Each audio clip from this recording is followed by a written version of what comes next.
काफी समय पहले की बात है। एक शहर में दो भाई रहते थे। एक का नाम टिंटू और एक का नाम मिंटू था। वो दोनों बहुत शरारती थे और हर वक्त आपस में लड़ते झगड़ते रहते थे। उनके आपस में लड़ाई झगड़े की वजह से उनकी माँ बहुत परेशान रहती थी। कभी वो खेलते हुए झगड़ते, कभी खाने की टेबल पर और कभी उन गिफ्ट्स पर जो उनके पापा बाहर से भेजते थे। एक दिन वो स्कूल से आए तो टिंटू बोला, मम्मी मम्मी मुझे भूख लगी है।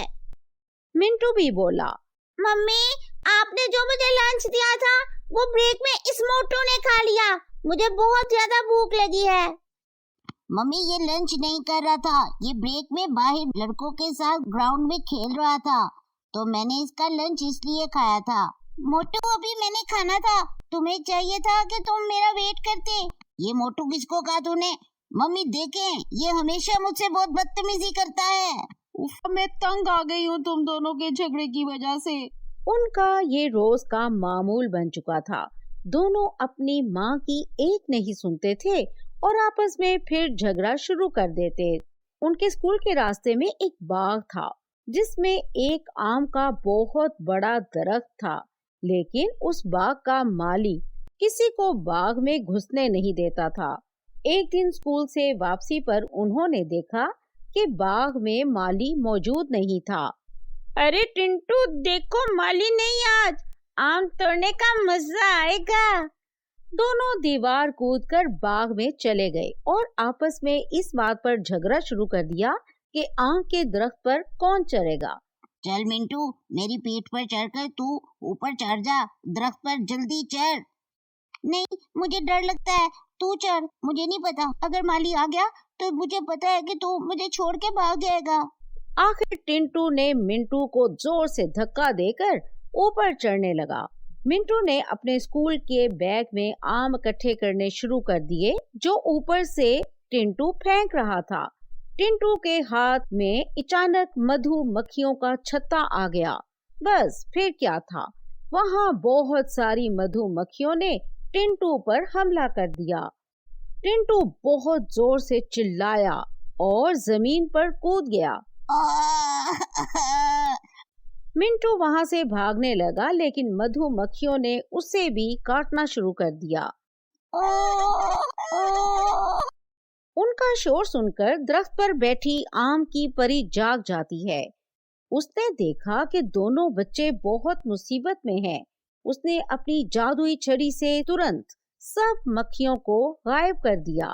टिंटू और मिंटू मधुमक्खियों के काटने की वजह से बहुत जख्मी हो चुके थे और चिल्ला रहे थे। तुम मुझे छोड़कर भागने लगे थे ना? मिंटू भी दर्द और गुस्से से चिल्लाया, तुझे नजर नहीं आता, अंधे, मक्खियों को छेड़ दिया। टिंटू मिंटू को थप्पड़ मारकर बोला, अंधा किसे बोला तूने? इससे पहले कि बहुत ज्यादा लड़ते, फिर उनके सामने परी आ गई। परी को देखकर वो दोनों डर गए। डरो मत, मैं आम की परी हूँ और इस पेड़ पर रहती हूँ। देखो, तुम दोनों एक तो चोरी कर रहे थे, ऊपर से झगड़ा भी कर रहे हो।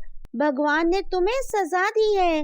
एक शर्त पर मैं तुम्हारे जख्म ठीक कर सकती हूँ, अगर तुम शपथ लो कि तुम आइंदा से कभी चोरी नहीं करोगे और कभी झगड़ा नहीं करोगे। दोनों के पूरे शरीर में मधुमक्खियों के काटने की वजह से दर्द थी। उन्होंने तुरंत शपथ दी कि वो नहीं झगड़ेंगे और अच्छे बच्चे बनकर रहेंगे, कभी चोरी नहीं करेंगे। परी ने अपनी जादुई छड़ी से मधुमक्खियों के काटने से जो जख्म हुए थे उनको ठीक कर दिया। उसके बाद वो उन दोनों को एक आम देते हुए कहती है, ये आम लो, ये कोई मामूली आम नहीं है। इस आम की मदद से तुम जो खाना चाहोगे तुम्हें मिलेगा, लेकिन अगर तुम आपस में झगड़ा करोगे तो ये आम खुद ब खुद गायब हो जाएगा। यह कहकर परी दरख्त के ऊपर आम के अंदर गायब हो जाती है। टिंटू और मिंटू बहुत खुश हो जाते हैं। उस दिन के बाद टिंटू और मिंटू उस आम के जरिए बहुत कुछ खाने के लिए मनचाही चीजें मंगवाते रहते हैं और एक दूसरे के साथ प्यार से हंसी खुशी रहने लगते। तो दोस्तों, आपको कैसी लगी हमारी आज की कहानी? अगर कहानी पसंद आई हो तो वीडियो को लाइक करें, चैनल को सब्सक्राइब करें और शेयर करें। और हाँ, कमेंट करके अपनी राय का इजहार जरूर करें।